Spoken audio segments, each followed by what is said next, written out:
Well, good morning. This should be interesting. I've set my camera up on my little stand here so I can work.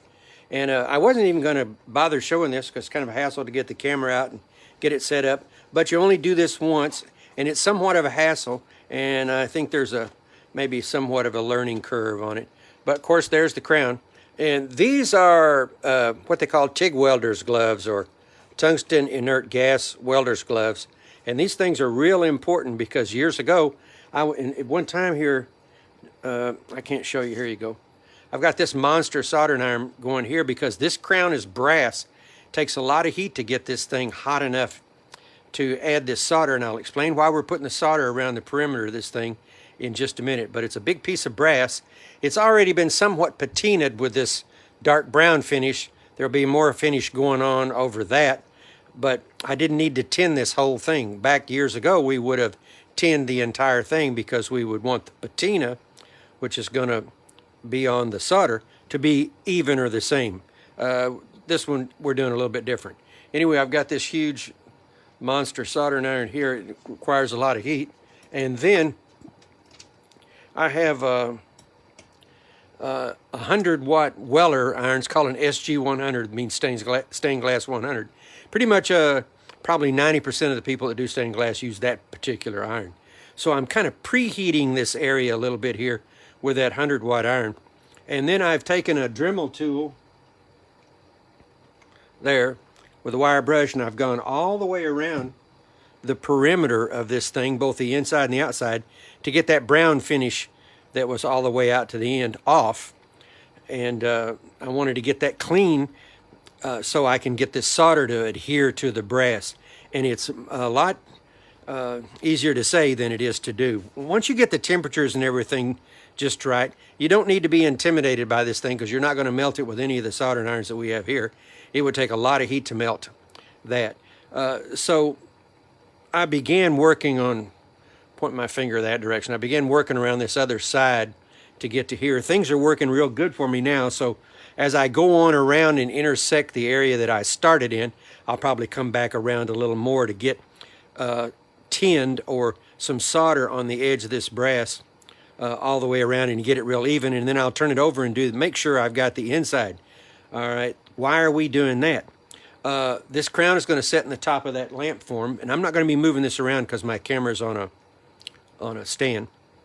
But crown sets in the top of the lamp form, and then the lead branches and stuff will attach to the crown. There's glass and stuff that also will attach to the crown, and that glass has all been wrapped with copper foil. So I'm going to need to solder that glass and solder that branch. The branch is lead, but it's got a thin coating of copper on it. So of course the copper will just immediately work with the solder, as does the copper foil around the glass. So what we need to do is we need to build a layer, and it doesn't need to be thick, but just a thin layer of solder all the way around the perimeter of the crown on the top and the bottom. And that allows us to attach the glass and the branches.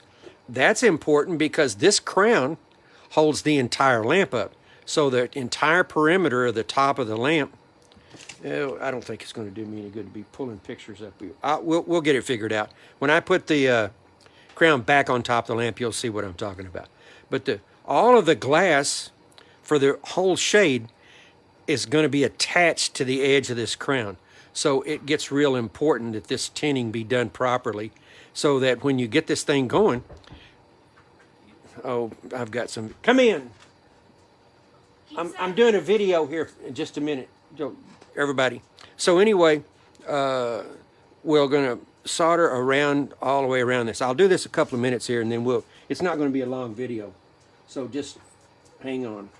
Okay, we've cleaned this area around the perimeter of the crown, and now we're just putting a little bit of flux on there.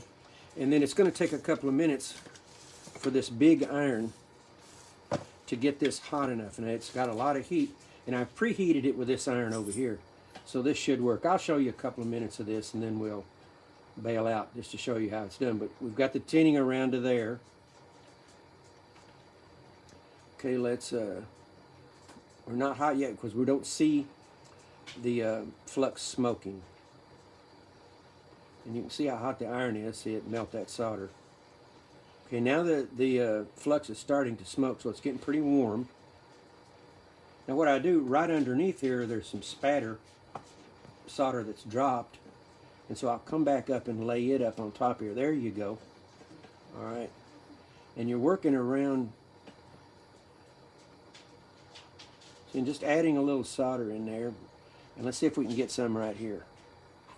We'll go back up on top and kind of lay a little in, and then I'll come back with the flux and see if I can get. Now bear in mind this 100-watt iron's been sitting here for a while, and it's been kind of preheating this area a little bit, so it's not taking as long to normally, or as it would normally, to get this hot. And see, that brass doesn't really want to take that solder readily, so you've got to work with it. And it dropped off a little bit. So now what we'll do is let's just get a little bit of flux, and we take the flux on there, and that's going to cause that solder to run a little bit better. There we go. We're getting a little more penetration down into these cracks and crevices. There we go.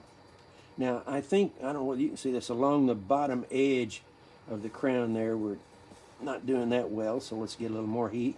We'll come down here and just pick up a few pieces, there you go, of there, now it's starting to work. You got to, the temperature is real important here. This has got to get really hot.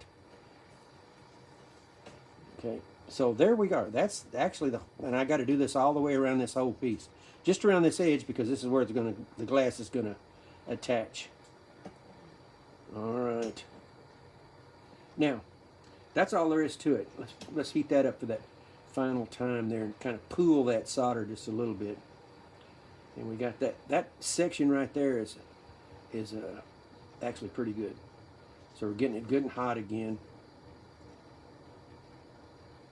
And you can see the flux burning off.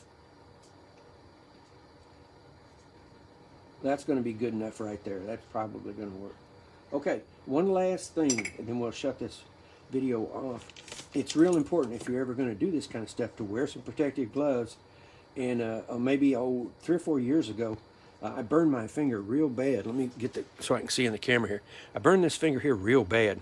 Well, it's okay. You know, you heal up after a while. And anyway, that caused me a lot of grief, that particular problem. So I wore these gloves today, thinking, you know, I don't want to burn my hand. And I had 3 soldering irons going here at one time.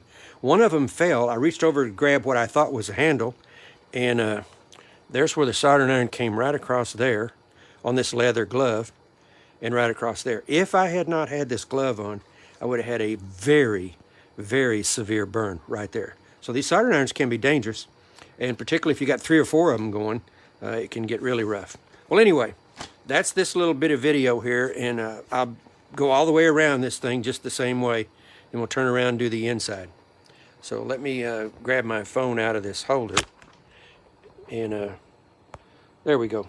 So anyway, that's the whole setup right there. I'm just doing it on a piece of wood. I've got a couple of rolls of solder holding it up, and a little bit drips on the floor, no big deal. We'll catch most of this solder here at $20, $25 a pound wholesale. You don't want too much of that running away from you.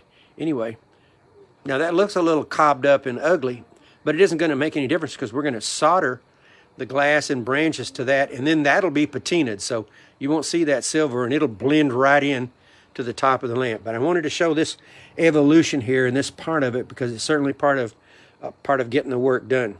I'll get this thing tinned in the next hour and a half or 2 hours, and then I'm thinking now I'm going to go ahead and put it on top of the lamp and see about attaching the branches and glass to it. So we'll see how that works out. Anyway, thank you. I appreciate it. Bye.